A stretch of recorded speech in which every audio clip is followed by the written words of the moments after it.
มือสลัวคือทอดสาวบัวอายนอนไม่หลับลืมตากระสายกระสับ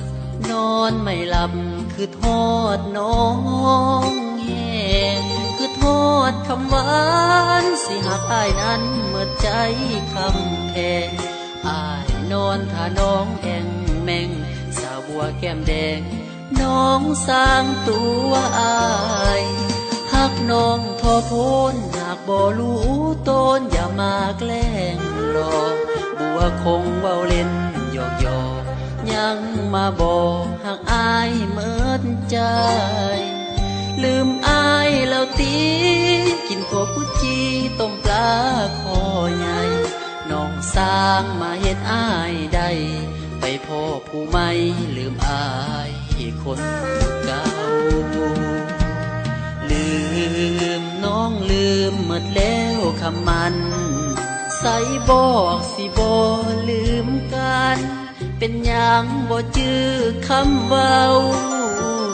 น้องลืมถ้วยป่นจิ้มผักกระโดนลวกผักกระดาวน้องจากใจอ้ายแห่งเงาวอนสาวน้องจงคืนนาฟ้ามือสลัวขอให้สาวบัวนั้นจงคืนกลับวอนลมช่วยเป่าช่วยขับวอนบัวกลับเถิดน้องการดา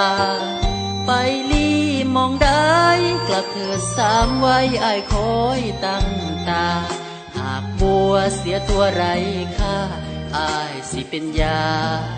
รักษาแผลใจ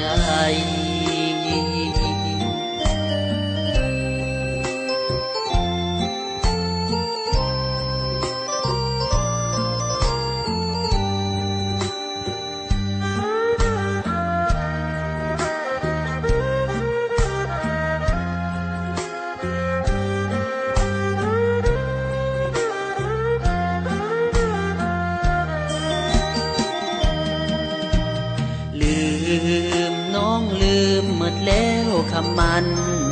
ใส่บอกสิบ่ลืมกันเป็นอย่างบ่จื้อคำเว้าน้องลืมถ้วยป่นจิ้มผักกระโดนลวกผักกระดาวน้องจากใจอ้ายแห่งเงาวอนสาวน้องจงคืนนาฟ้ามือสลัวขอให้สาวบัวนั้นจงคืนกลับวอนลมช่วยเป่าช่วยขับวอนบัวกลับเถิดน้องการดาไปลี่มองได้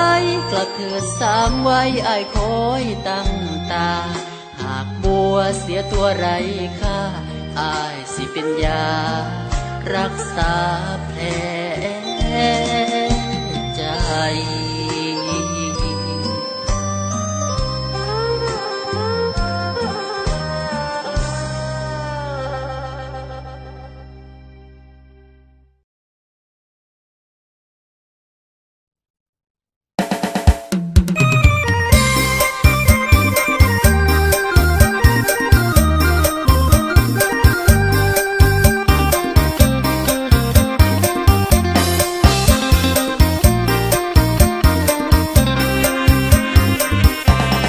เป็นอดีตแต่ใจยังคิดบ่เศร้าถึงเป็นแฟนเก่าแต่ยังคิดโหดเสมอจากวันเลิกลาสองเฮาบ่ได้พบเจอยังหักอยู่เด้อฐานะคนเป็นแฟนเก่าหลายปีผ่านไปจังได้ก็ยังคิดฮอดความหลังฝังใจตลอดคิดฮอดบ่มีสางเศร้าเป็นจังใดน้อสบายดีอยู่บ่แฟนเก่าหลายปีบ่ได้พบเจ้าความเหงามันคุมหัวใจผู้ชายคนไหน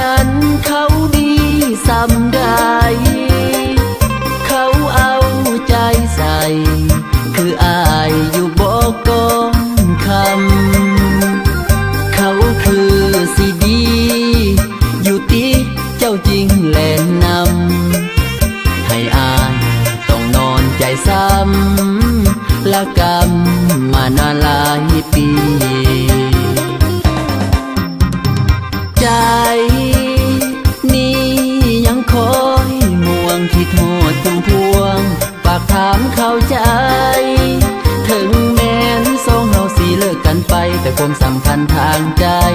ของอ้ายยังคือเก่าอวยพรน้องสาวให้น้องจงสุขีขอให้ไปได้ดีอย่ามีสิ่งที่มองใจนี่คำอวยพรจากคนที่เคยป่าใสถึงอายสิเจ็บสำได้หัวใจอายก็ยินดีสุขีสุขใจเดินลาสุขีสุขใจเดินลาวาสนาบ่สมเนื้ออุ่นอายเฮ็ดบุญศาสตร์นี้มันหน่อยบ่พอได้แม่นห้องฝันทุกคืนทุกวันอย่ามีวันมอง